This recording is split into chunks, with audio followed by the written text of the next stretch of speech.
Selamat siang semuanya, perkenalkan nama saya Fitri Novianti, mahasiswa akuntansi dari Universitas Indonesia. Di sini saya akan mempresentasikan tentang teknik negosiasi yang berada pada film Tanah Mama.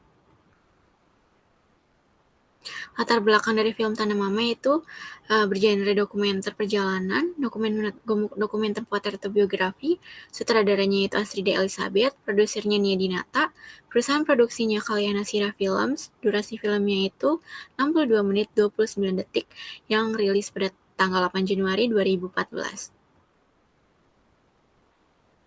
Sinopsis dari film dokumenter Tanah Mama ini merekam kehidupan Holusina, seorang ibu di Papua yang hidup di perkampungan ladang di lembah pedalaman Yahukimo. Perempuan yang dipanggil Mama itu harus berjuang menghidupi diri dan 4 anaknya setelah suaminya kawin lagi dan lebih memperhatikan istri keduanya, yang juga beranak banyak. Holusina tak bisa mengandalkan suaminya lagi untuk memberinya ladang. Alhasil, di tengah himpitan kelaparan anak-anaknya, Holusina terpaksa mengambil ubi di ladang adik iparnya sendiri. Halusina berpikir karena ladang milik adik ipar yang masih ada ikatan kekeluargaan, jadi bukanlah masalah. Namun, ikatan kekeluargaan itu ternyata tak membuat Halusina terbebas dari hukuman.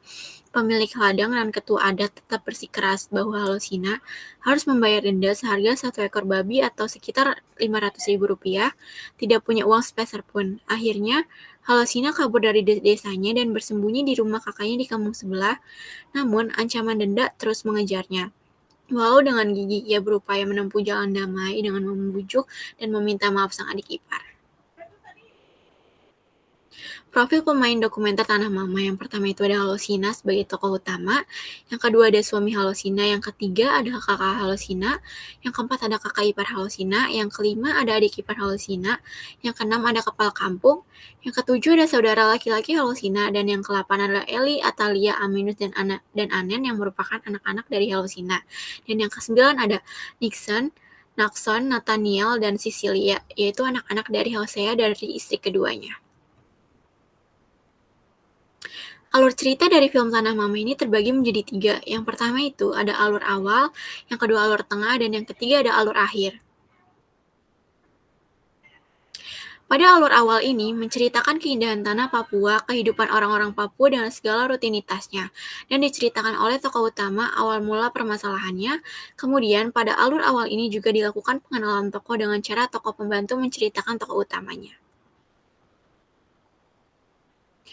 Praktek negosiasi pada alur awal ini dilakukan oleh Halusina pada alur awal ini belum terjadi karena tokoh belum berhadapan dengan konflik.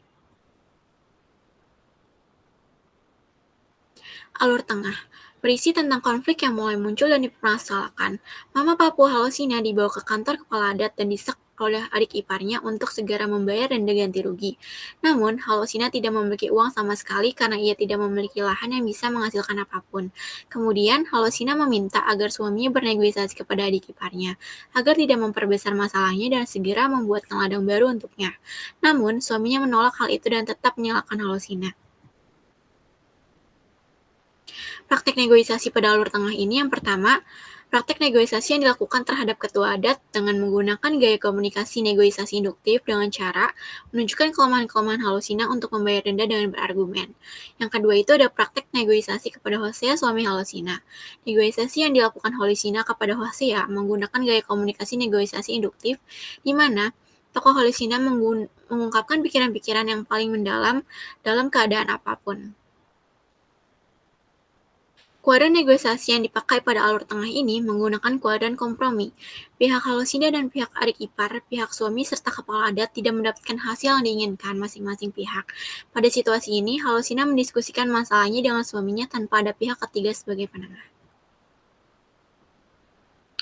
Alur akhir menampilkan tokoh mulai mencari jalan keluar untuk menyelesaikan masalahnya dengan cara menjual hasil tanaman di ladang kakaknya ke kota. Kemudian, menemui adik iparnya untuk menegosiasikan masalahnya, serta menemui kepala adat untuk meminta keringanan dan waktu, agar Halusina dapat membayar denda hingga akhirnya tuntutan denda dicabut oleh adik iparnya dan suaminya membuatkan ladang baru untuknya. Praktek negosiasi pada alur akhir ini yang pertama adalah praktek negosiasi yang dilakukan Holocina kepada adik iparnya. Negosiasi dilakukan dengan cara Holocina menemui adik iparnya di rumah, menggunakan gaya komunikasi negosiasi induktif. Dengan menggunakan gaya komunikasi negosiasi induktif, Holocina mengungkapkan kelemahan-kelemahannya membayar denda kepada adik iparnya. Yang kedua ada praktek negosiasi yang dilakukan oleh tokoh Holocina, yaitu membicarakan kemungkinan tentang suatu kondisi. Gaya komunikasi yang dilakukan pada alur akhir ini ialah gaya komunikasi induktif.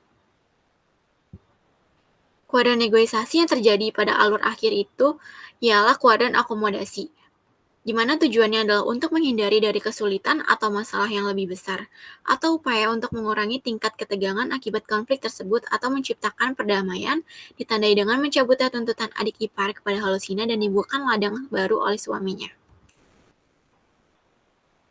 Di sini ada beberapa dokumentasi. Yang pertama itu dari pemandangan di kampung Anjelma.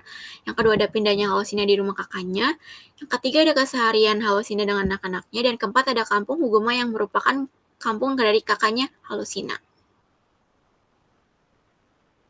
Sisi positif yang bisa kita ambil dari Tanah Mama, yaitu kita bisa melihat beberapa sisi perempuan yang gagah dan tegas sebagai ibu sekaligus kepala keluarga yang memutuskan segala urusan perkara keluarga. Sisi negatif yang dapat kita lihat dari film Tanah Mama, yaitu terjadinya penindasan perempuan yang dapat dilihat dari segi kelas sosial, yang mana pokok persoalannya terjadi pada persoalan ekonomi, sosial, politik, dan budaya. Kesimpulan dari film Tanah Mama ini, yaitu praktik negosiasi yang dilakukan dari alur awal, tengah, dan akhir, dilakukan adanya praktek negosiasi dari tokoh Halesina kepada ketua adat, adik ipar, dan suaminya, dengan cara memberitahu kelemahan-kelemahan Halesina dalam menyelesaikan masalah, denda karena tidak memiliki penghasilan, dan membujuk para pihak negosiasi agar meringankan permasalahannya, dengan menggunakan gaya komunikasinya yaitu negosiasi induktif. Kuadran negosiasi yang dipilih yaitu kuadran kolaborasi, di mana para pihak negosiasi antara Halosina dan adik ipar sama-sama mendapatkan keuntungan atau kesepakatan yang disetujui keduanya. Halosina tetap membayar denda semampunya dengan jangka waktu yang tidak ditentukan, sedangkan adik ipar tetap mendapatkan bayaran denda dari Halosina dan hubungan kekeluargaan pun tetap terjalin. Sekian presentasi dari saya, kurang lebihnya mohon maaf. Wassalamualaikum warahmatullahi wabarakatuh.